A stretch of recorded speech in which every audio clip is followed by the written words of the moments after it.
உங்க கனவுகள நிஜமா மாத்தணுமா? அதுக்கு ஒரு வழி இருக்கான்னு யோசிச்சிருக்கீங்களா? கண்டிப்பா இருக்கு. அதுக்கான ஒரு சூப்பரான ப்ளூ பிரிண்ட், ஒரு வரைபடம், அதத்தான் நாம இன்னைக்கு பார்க்க போறோம். அதுவும் யாருடையது தெரியுமா? புகழ்பெற்ற நெப்போலியன் ஹில்லோட ஃபார்முலா இது. உங்களுக்குள்ள ஒரு பெரிய லட்சியம் இருக்கும் இல்லையா? வெற்றி உங்களுக்காக தான் காத்துட்டு இருக்குன்னு மனசு சொல்லும். ஆனா எங்க ஆரம்பிக்கிறது, எப்படி முதலடியை எடுத்து வைக்கிறதுன்னு ஒரு சின்ன தயக்கம், ஒரு குழப்பம். இந்த ஃபீலிங் உங்களுக்கு வந்திருக்கா? நம்மள நிறைய பேருக்கு இந்த அனுபவம் இருக்கும். ஆனா கவலைப்படவே வேண்டாம். நீங்க மட்டும் தனியா இல்ல. இதுக்கெல்லாம் தீர்வு என்னன்னு தெரியுமா? ஒரு தெளிவான பிளான், ஒரு பக்கா ப்ளூ பிரிண்ட். சரி வாங்க, அடுத்த 5 நிமிஷத்துல உங்களுக்கான அந்த வெற்றி வரைபடத்தை நாம சேர்ந்து டிசைன் பண்ணலாம். ரெடியா? சரி, அப்போ முதல் படி என்ன? நம்ம மனசுதாங்க. ஒரு பெரிய பில்டிங் கட்டணும்னா அதோட பேஸ்மெண்ட், அதாவது அஸ்திவாரம் எவ்ளோ ஸ்ட்ராங்கா இருக்கணுமோ அதே மாதிரி தான் நம்ம வெற்றிங்கிற பில்டிங்க்கு நம்மளோட மைண்ட் செட் தான் அஸ்திவாரம். வாங்க அந்த அஸ்திவாரத்தை எப்படி பலமா போடுறதுன்னு பார்க்கலாம். இதுக்கு பேர் தான் சுய உத்வேகம் அல்லது செல்ஃப் இன்ஸ்பிரேஷன். ரொம்ப சிம்பிள். என்னால முடியுங்கிற ஒரு எண்ணத்தை ஒரு மந்திர மாதிரி உங்களுக்கு நீங்களே திரும்ப திரும்ப சொல்லிக்கணும். இது வெறும் வார்த்தை இல்லைங்க. நீங்க இதை முழுசா நம்ப ஆரம்பிக்கும்போது உங்க மூளையும் அதை நம்ப ஆரம்பிக்கும். அப்புறம் என்ன, உங்க கவனம் மாறும், உங்க செயல்கள் மாறும், கடைசில அதுவே உங்க வாழ்க்கையா மாறிடும். சரி, இந்த மனசின் சக்தியை நாம் எப்படி பயன்படுத்துறது? அதுக்கு ஒரு 3 ஸ்டெப் ப்ராசஸ் இருக்கு. 1, உங்க இலக்கு என்னன்னு மனக்கண்ணுல ஒரு தெளிவான படமா பாருங்க. 2, அந்த இலக்காடைய ஒரு சூப்பரான பிளான் போடுங்க. 3, யோசிச்சுட்டே இருக்காம உடனே செயல்ல இறங்கிடுங்க. ஞாபகம் வச்சுக்கோங்க, யோசனை மட்டுமே ஜெயிக்காது, செயல்தான் ஜெயிக்கும். இங்க பாருங்க, இந்த வரி எவ்வளவு அருமையா இருக்கு. அதாவது மத்தவங்க கொடுத்த பிளான அப்படியே ஃபாலோ பண்ற ஒரு தச்சரா மட்டும் நீங்க இருக்காதீங்க. உங்க கனவுங்கிற அந்த பிரம்மாண்டமான கட்டிடத்தை நீங்களே டிசைன் பண்ற ஒரு ஆர்கிடெக்டா, ஒரு கட்டிட கலைஞரா மாறுங்க. உங்க வாழ்க்கையோட கண்ட்ரோல் உங்க கையில தாங்க இருக்கணும். ஓகே, இப்ப நம்ம மைண்ட் செட்க்கு ஒரு வலுவான அஸ்திவாரம் போட்டாச்சு. அடுத்தது என்ன? அதை எப்படி செயலுக்கு கொண்டு வர்றது?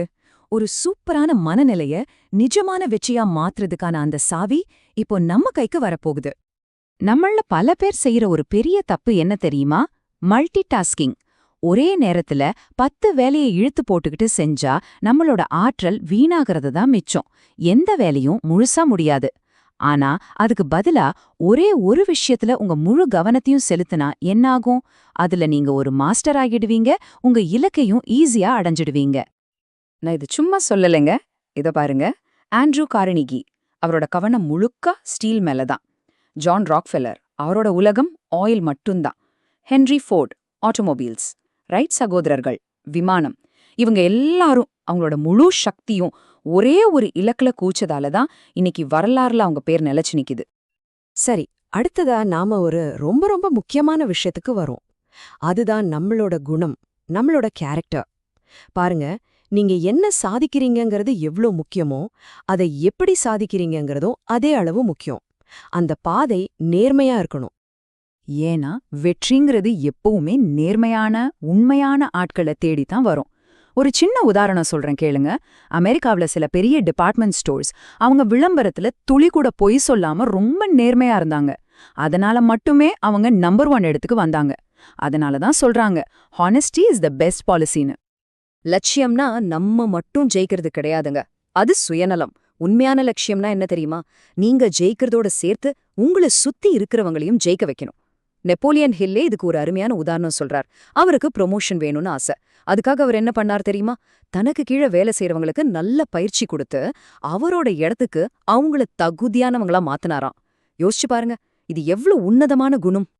ஓகே, இதுவரைக்கும் பார்த்த எல்லா விஷயங்களையும் ஒன்னா சேர்த்து நம்மள நாமளே தினமும் உத்வேகப்படுத்திக்கிற மாதிரி ஒரு 7 உறுதிமொழிகளை இப்போ வேகமா பார்க்கலாம். இது தினமும் காலையில எழுந்ததும் ஒரு தடவை உங்களுக்கு நீங்களே சொல்லிக்கிட்டீங்கன்னா உங்க நாளே சூப்பரா மாறும். உங்களுக்கே அந்த வித்தியாசம் தெரியும். முதல் உறுதிமொழி, என் மீது எனக்கு முழுமையான நம்பிக்கையும் விசுவாசமும் இருக்கு. இதுதான் எல்லாத்துக்கும் அடித்தளம். சிம்பிளா சொல்லணும்னா, நீங்க உங்களை நம்பலனா வேற யாருங்க உங்களை நம்புவா? 2வது, நான் என்னவாக ஆகணும்னு ஆசைப்படுறேனோ அதை என் மனக்கண்ணுல ஒரு படமாவே காட்சிப்படுத்துவேன். ஆமாங்க, உங்க வெற்றிய ஒரு சினிமா மாதிரி உங்க மனசுல ஓட விடுங்க. 3வது, நான் எப்பவுமே உண்மையா நேர்மையா வாழ்வேன். ஏன்னா நேர்மைதான் வெற்றிய ஒரு காந்த மாதிரி தன் பக்கம் இழுக்கும்னு நமக்கு தெரியும். 4வது, நான் ஒரு நேரத்துல ஒரே ஒரு விஷயத்துல மட்டும்தான் கவனம் செலுத்துவேன். இது ரொம்ப ரொம்ப முக்கியமான ரூல். நம்ம கவனத்தை கொஞ்சம் கூட சிதற விடவே கூடாது. 5வது, நான் உருவாக்கின தெளிவான திட்டத்தை கண்டிப்பா பின்பற்றுவேன். டிசிப்ளின் தாங்க முக்கியம். நம்ம போட்ட ப்ளூ பிரிண்ட்லேருந்து 1 இன்ச் கூட நகரவே கூடாது. 6வது, நான் சுயநலமா இருக்க மாட்டேன். என் மனசுல இருக்கிற எல்லா எதிர்மறை எண்ணங்களையும் நீக்கிடுவேன். பாசிட்டிவா இருக்கணும், மத்தவங்களுக்கும் உதவணும். கடைசியா 7வது உறுதிமொழி, என் முழு உழைப்பையும் நான் செய்யற வேலையில கொட்டுவேன். ஆமா, 100% அர்ப்பணிப்பு இருந்தா ரிசல்ட்டும் 100% பிரமாதமா இருக்கும், இல்லையா? சரி, இப்போ நம்ம கடைசி ஆனா மிக முக்கியமான ஒரு கட்டத்துக்கு வந்தாச்சு. இதுவரைக்கும் நம்ம பார்த்த எல்லாத்தையும் ஒன்னா இணைக்கிற ஒரு புள்ளி இது. அது என்னன்னா, உங்க வாழ்க்கையோட பிரதான நோக்கம் என்னன்னு நீங்க வரையறுக்கிறது. இந்த ஓமை ரொம்ப அருமையானது. ஒரு ஃபாக்ஸ் டெரியர் நாய் பார்த்திருக்கீங்களா? அது எதுக்கு தோண்டுதுனே தெரியாம அங்க இங்கேன்னு எல்லா இடத்துலயும் குழிய தோண்டி தன்னோட சக்திய வீணாக்கும். அந்த மாதிரி இருக்காதீங்க. அதுக்கு பதிலா ஒரு ஷெப்பர்ட் நாய் மாதிரி இருங்க. அதுக்கு அதோட நோக்கம் என்னன்னு தெளிவா தெரியும். குறி தவறாம இலக்க அடையும். அந்த மாதிரி ஒரு கவனம் நமக்கு வேணும். அப்படியே உங்க பயணத்துல வர்ற கஷ்டங்களையோ தோல்விகளையோ பார்த்து பயந்துராதீங்க. அதெல்லாம் ஒரு தடைக்கல்லே கிடையாது. உண்மையில அது உங்களை இன்னும் வலிமையாக்க வந்த வரங்கள். ஆமா, ஒவ்வொரு பிரச்சனையும் உங்களை செதுக்க வர ஒரு உளி மாதிரி தான். இப்போ வெற்றிக்கான அந்த ப்ளூ பிரிண்ட், அந்த முழுமையான வரைபடம் உங்க கையில இருக்கு. ஒரு வலுவான மனநிலை, தெளிவான கவனம், நேர்மையான பாதை, ஒரு பிரதான நோக்கம் எல்லாமே உங்ககிட்ட இருக்கு. இப்போ ஒரே ஒரு கேள்விதான் மிச்சம் இருக்கு. இந்த ப்ளூ பிரிண்ட்டை வச்சு நீங்க எதை கட்ட போறீங்க?